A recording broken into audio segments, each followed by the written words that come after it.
Hai hai hai. Kenalin, nama gue Hera. Kalau Heli mah anjing. Guguk. Garing ya. Gak apa-apa deh, namanya juga Ivor. By the way, gue seorang pelajar di kota Bandung. Oh iya, kali ini gue mau cerita tentang kisah kakak gue. Namanya Feby. Kakak gue ini bisa dibilang salah satu atlet tepuk bulu yang ya lumayan terkenal lah. Dan juga seorang coach badminton di pip pip. Kok sensor? Oh iya deng, privacy. Oke lanjut. Jadi bisa dibilang kakak gue ini hidupnya enak banget. Apalagi dia rajin ibadah. Nah, kakak gue ini punya pacar. Namanya Alfi. FYI, dia orang Jakarta yang menurut gue cukup loyal. Bahkan, kenapa Kak Feby bisa pacaran sama Alfi tuh karena Alfi ini ada bisnis sama papa gue. Semenjak pertemuan itu, mereka PDKT.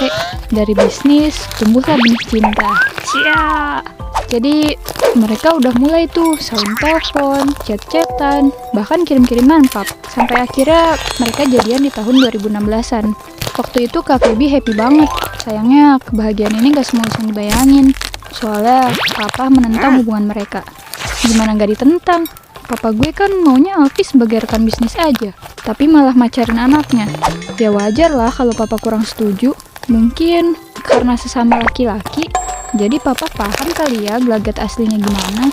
Tapi semakin lama, papa dan mama mulai merestui hubungan mereka.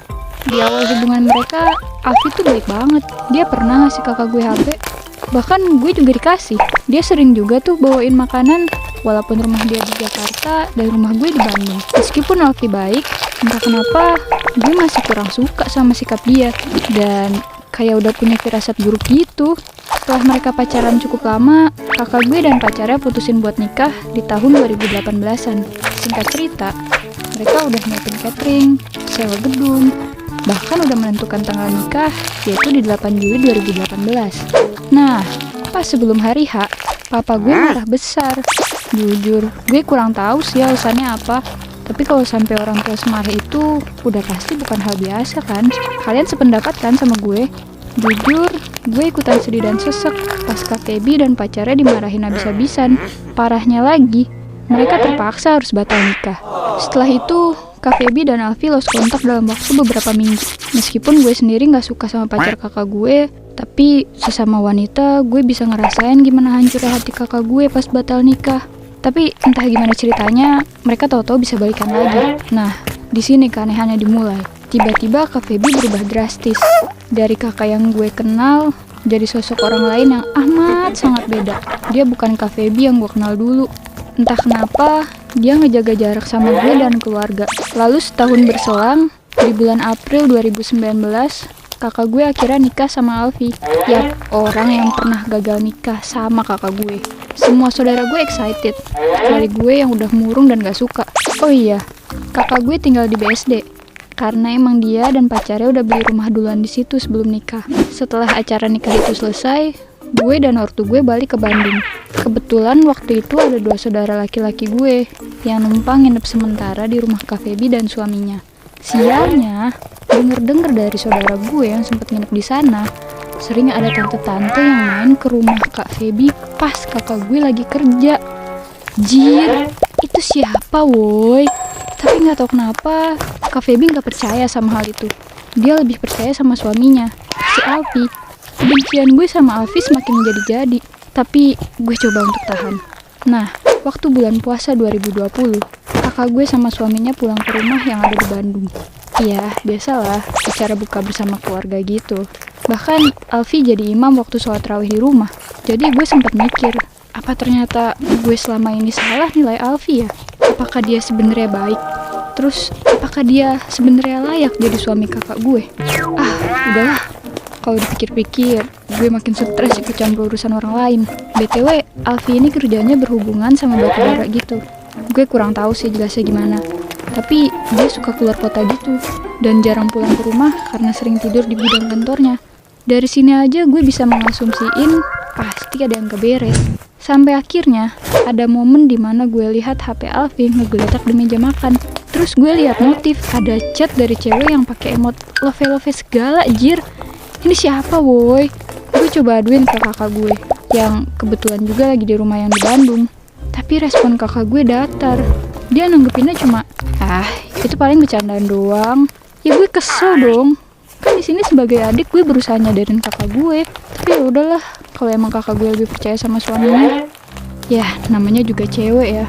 Jiwa kepo detektifnya itu nggak ada yang bisa ngelawan.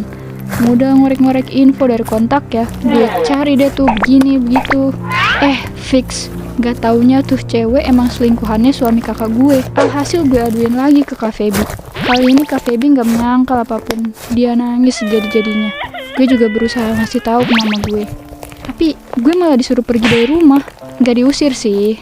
Tapi kayaknya suasana rumah emang kalut. Alhasil gue numpang ke rumah saudara gue gitu sampai kondisi rumah kondusif. Dan ya bener aja.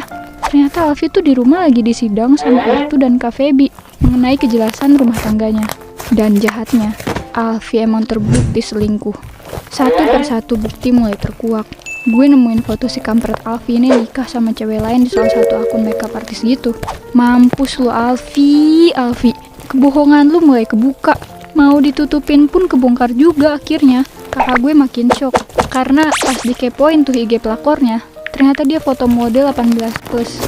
Pantes aja si kampret Alfi kepincut. Diteken sana sini akhirnya kita sekeluarga tahu kalau nih pelakor itu hamil duluan sebelum nikah sama Alfi. Gimana nggak hancur tuh perasaan gue dan Kak Feby. Semuanya saling terhubung. Pantes aja waktu dulu papa sempat pengen ngebatalin nikah mereka. Sekarang terbukti kan suami kakak gue itu cowok yang nggak baik. Sialnya Alfi ini bisa seroyal dan seloyal itu ke kakak gue dan keluarganya karena hasil ngutang temennya. Dan gak main-main, utangnya sampai eman. Setelah aibnya kebongkar, Alfi pergi gitu aja, ngilang gak jelas. Semenjak itu, Kak Feby diteror terus sama debt collector buat nagihin uang yang dipinjam dari Alfi. Sampai selang beberapa minggu Alfi ngilang, waktu Kak Feby sama tante gue main ke mall, mereka gak sengaja papasan sama Alfi dan pelakor jahanam yang lagi hamil itu.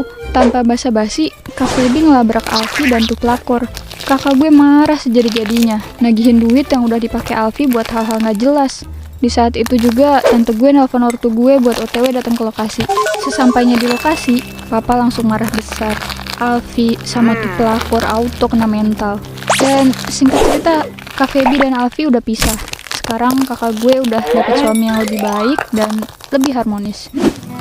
Jadi bisa kita simpulin, kalau kalian tidak mendapatkan restu dari orang tua, jangan dilanggar ya. Harus dengerin apa kata orang tua. Ingat, bagaimanapun suatu keadaan dapat berubah. Dan jangan gampang buat patah semangat, oke? Kalau kalian suka cerita kalian dijadikan animasi seperti ini, silakan kirim ke email di bawah ini ya. Dan jangan lupa share, komen, dan subscribe channel Gue Punya Cerita. Bye!